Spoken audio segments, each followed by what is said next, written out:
Hello friends, સૂકી ભાજી બનાવવા માટે સૌથી પહેલાં આપણે કુકરમાં થોડુંક પાણી લેશું અને બટેટા અને નિમક ઉમેરી તેને બાફી લેશું. હવે એક મિક્સર જાર લેશું, તેમાં શિંગદાણા, ધાણા ભાજી, આદુ, મરચું, તીખા, લીંબુ, ખાંડ અને નિમક બધી વસ્તુ મિક્સ કરી અને આપણે તેની પેસ્ટ બનાવી અને તૈયાર કરી લેશું.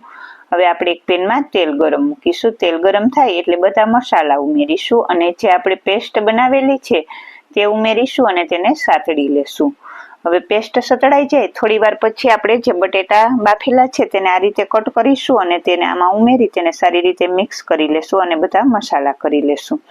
તો સાવ અલગ જ રીતે બનતી સૂકી ભાજી બનીને તૈયાર થઈ ગઈ છે. ફૂલ વિડીયો જોવા માટે પેજને લાઈક કરો અને ચેનલને સબસ્ક્રાઈબ કરો. તો તૈયાર છે એકદમ ટેસ્ટી એવી સાવ અલગ જ રીતે બનતી મસ્ત મજાની સૂકી ભાજી.